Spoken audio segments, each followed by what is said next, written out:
Hello everyone. In this video, we are going to understand some of the most important and commonly used legal terms. These are the terms we come across in courts, judgments, law books, and LLB exams but are often confused. I'll explain these terms in a clear and practical manner so that you understand not just the meaning but how they are actually used. The first one is plaintiff. In civil law, the person who approaches the court seeking justice is known as the plaintiff.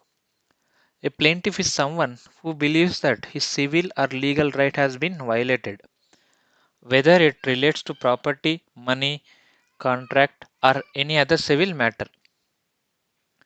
The court does not start civil proceedings on its own. It acts only when someone comes forward and files a case. That is why the plaintiff is the person who sets the law in motion. It is the plaintiff who tells the courts that I have suffered a civil wrong and I want a remedy. The entire civil case begins because of the plaintiff's claim. The plaintiff must clearly explain what its right is, how it was violated, and what relief he is seeking. Therefore, without a plaintiff, there can be no civil suit at all.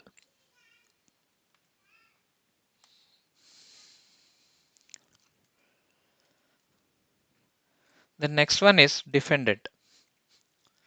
The defendant is the person against whom the civil suit is filed. Once the plaintiff makes a claim before the court calls upon the defendant to respond. The defendant is not a criminal, it is not accused of committing an offense. Civil cases are about disputes, not the crimes. The defendant's role is to place his side of the story before the court. He may deny the allegations that were made by the plaintiff, explain his conduct, or raise legal objections. Justice in a civil case can be achieved only when both the plaintiff and the defendant are given a fair opportunity to be heard. That is why the defendant is an equally important party in a civil litigation. The next one is suit. A suit is the basic form of a civil proceeding. Whenever a person wants to enforcement of a civil right through the court, it must be done by filing a suit. Matters such as recovery of money, property disputes, partition, injunctions, or contractual disputes are all decided through the suits. A suit is formally comes into an existence when a plaintiff is presented before a court having proper jurisdiction. Without a suit, a civil court cannot decide any dispute. In simple words, a suit is the legal vehicle through which civil justice is delivered. Every civil case you see in courts is ultimately a suit.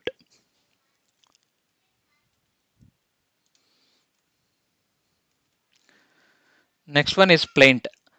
A plaint is the foundation document of a civil suit. It is a written statement filed by the plaintiff explaining the entire case to the court. In the plaint, the plaintiff narrates the facts, shows how the cause of action arose, and clearly mentions the relief he is asking from the court. The court first understands the dispute only through the plaint. If the plaint is vague, incomplete, or defective, the entire suit may fail. That is why drafting of a plaint is extremely important. In practice, lawyers say that the strong plaint often decides half of the case.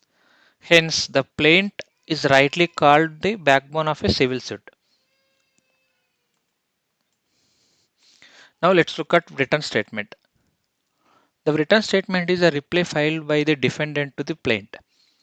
It is through this document that the defendant answers the allegations made by the plaintiff. The defendant may admit certain facts, deny others, or raise legal defenses and objections. The purpose of the written statement is to ensure fairness. The court usually does not decide a case by hearing only one side.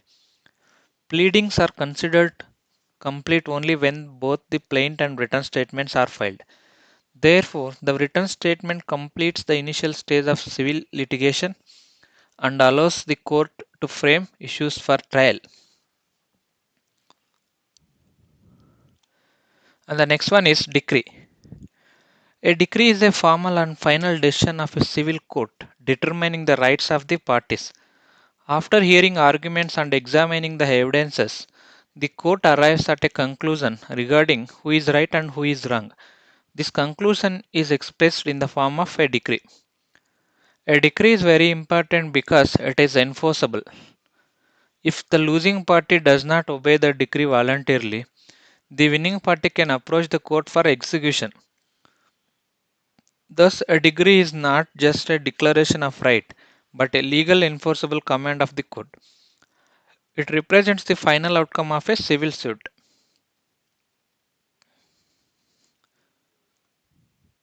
And next one is order. An order is a decision of the court that does not finally decide the rights of the parties. During the pendency of a suit, the court passes several orders to manage the proceedings. These may relate to adjournments, interim reliefs, or procedural directions.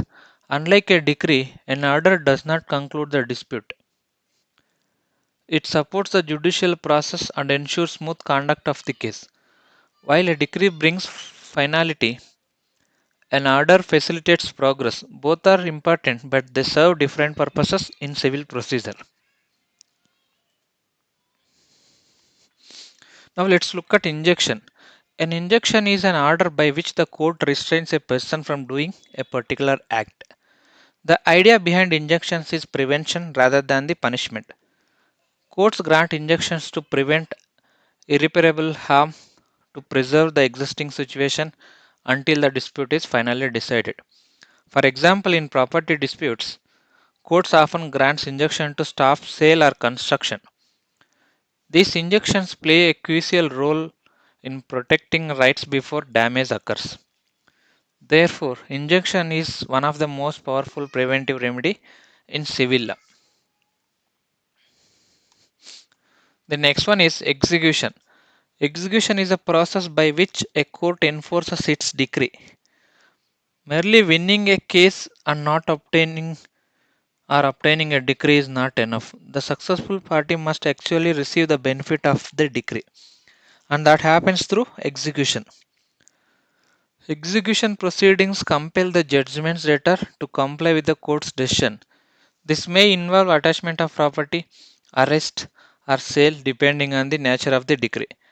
Execution is the stage where justice moves from paper to reality.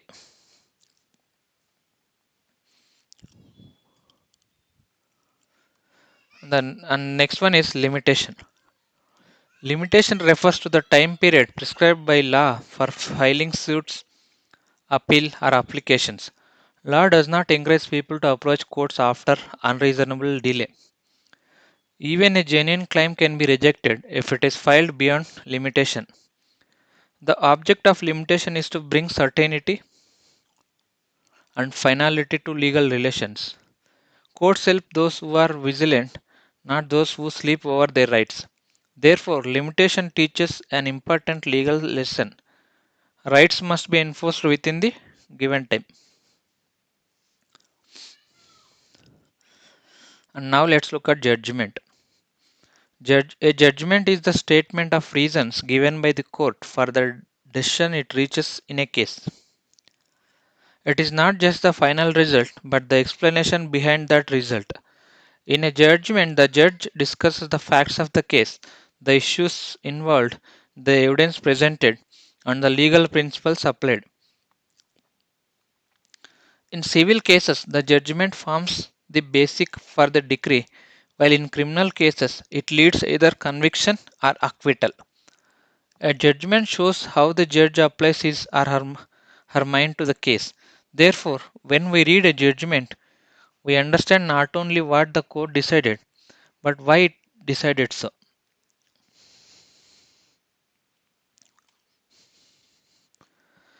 The next one is an appeal.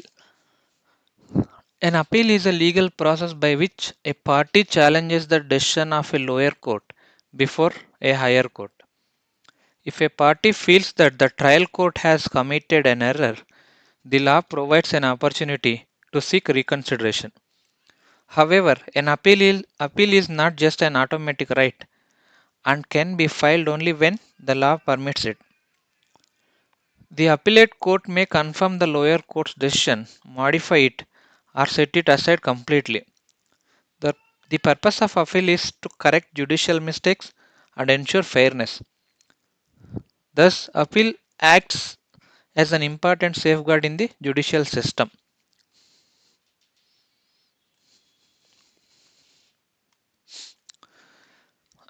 Next one is for the court to prove or disprove the facts in issue. Courts do not decide cases on suspicion, emotions, or public opinion. They decide cases strictly on the basis of evidence. Evidence may be oral, documentary, or electronic. Only evidence that is relevant to and admissible can be considered by the court. The quality of evidence often determines the outcome of a case. Therefore, evidence is rightly described as the backbone of judicial decision making.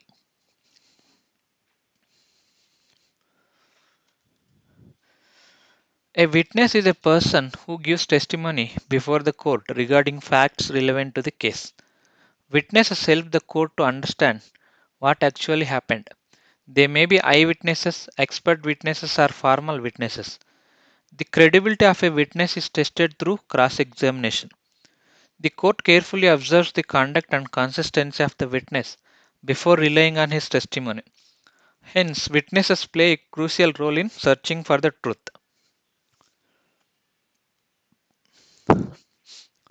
An affidavit is a written statement of facts sworn on oath before an authorized authority. It is commonly used in applications, petitions, and interim proceedings. When a person files an affidavit, he solemnly declares that the contents are true to his knowledge. Filing a false affidavit is a serious offense and amount to giving false evidence. Because affidavits are sworn statements, courts place significant reliance on them. Affidavits carry legal sanctity and responsibility.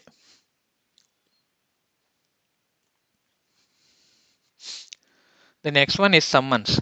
A summons is a formal notice issued by a court requiring a person to appear before it. It may be issued to parties to case or witnesses. Compliance with summons is mandatory unless legally executed. Summons ensure that individuals participate in the judicial process and that cases proceed without unnecessary delay. Usually, summons are the first step taken by the court after a case is filed. Therefore, summons initiate active court proceedings. A warrant is a written order issued by a court authorizing arrest or search. It gives legal authority to the police to act. Warrants are usually issued in serious matters or when a person fails to comply with a summons. Warrants may be bailable or non bailable depending on the nature of the offense. They represent the coercive power of the court. Hence, warrants ensure that court orders are effectively enforced.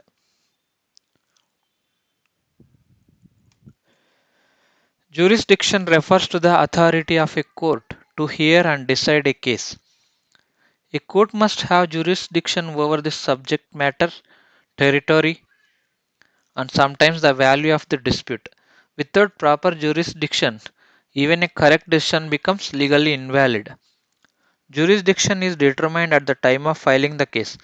Courts always examine jurisdiction as a preliminary issue. Therefore, jurisdiction defines the limits within which a court can exercise its power.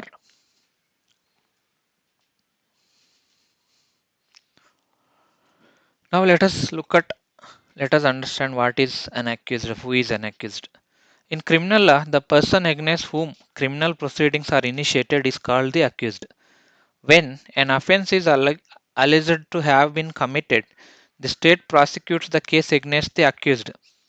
Unlike the civil cases, criminal cases involve offenses against the society at large.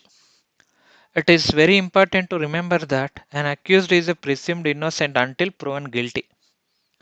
The entire criminal trial revolves around determining whether the accused has committed the offense or not. Therefore, the criminal justice system is designed to protect the rights of the accused while ensuring the justice.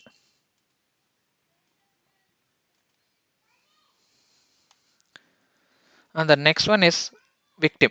A victim is a person who suffers harm as a result of the commission of an offense.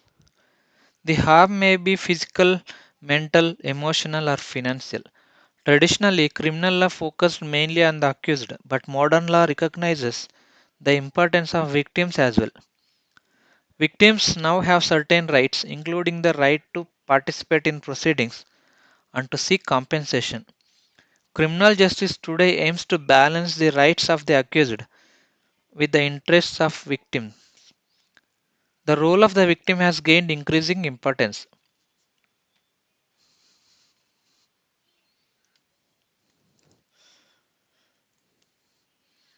Now let's look at FIR. What is an FIR? An FIR, first information report given to the police regarding the commission of a cognizable offense. It sets the criminal law in motion. Once an FIR is registered, the police are empowered to start investigation into the offense. An FIR can be lodged by the victim or any person having knowledge of the offense. It is a crucial document in criminal proceedings before it records the earlier version of the incident. Therefore, FIR marks the formal beginning of a criminal case.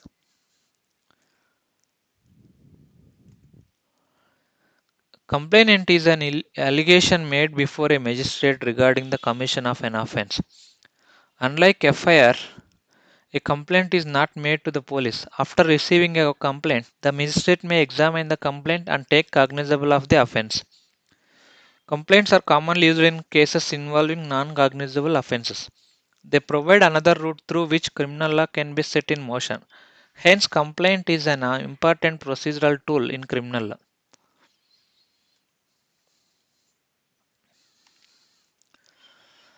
The next one is arrest. Arrest is the act of taking a person into custody by lawful authority.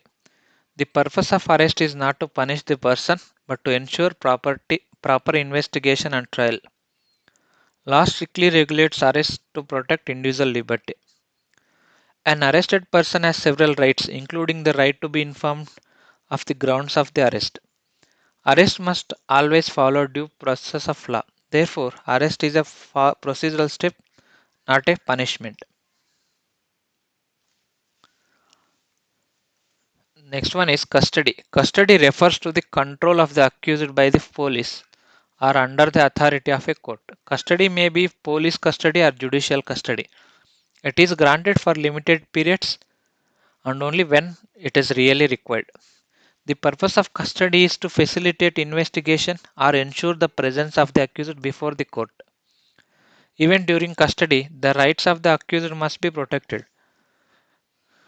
The custody is regulated detention under law. The next one is bail. It is very important. And bail is the temporary release of an accused person from the custody. It ensures that the accused appears before the court when required. Bail protects personal liberty while maintaining the interests of justice. Bail may be granted as a matter of right or at the discretion of the court, depending on the offences. Grant of bail does not mean that the accused is innocent. Therefore, bail strikes a balance between freedom and legal control. The next one is a charge. A charge is a formal accusation framed by the court against the accused. It clearly specifies the offense alleged. Framing of charge is an important stage of the criminal trial. Once a charge is framed, the accused is informed of the allegations so that a proper defense can be prepared. The trial proceeds on the basis of the charge. Hence, charge defines the scope of the criminal trial. The next one is trial. Trial is the judicial process through which the court determines the guilt or innocence of the accused. During the trial, evidence is presented by the prosecution and defense. Witnesses are examined and cross examined. The court follows a prescribed procedure to ensure fairness. A trial concludes with a judgment. Therefore, trial is the heart of criminal justice. Conviction. The next one is conviction. Conviction is the finding of guilt by the court. It occurs when the offense is proved beyond a reasonable doubt. Conviction results in punishment as prescribed by law. A conviction is recorded in the judgment of the court. It may be challenged through appeal. The conviction is the legal consequence of proven guilt. And the next one is acquittal. Acquittal means the accused is found not guilty of the offense that is charged. It occurs when the prosecution fails to prove the case beyond reasonable doubt. After acquittal, criminal proceedings come to an end. Acquittal upholds the principle that every person is presumed innocent until guilt is established. It is a vital safeguard in criminal justice. Hence, acquittal protects individual liberty. If you found this video helpful, please like, share with others who are studying law or preparing for legal exams. If you have any doubts or suggestions, feel free to mention them in the comments. Thank you for watching.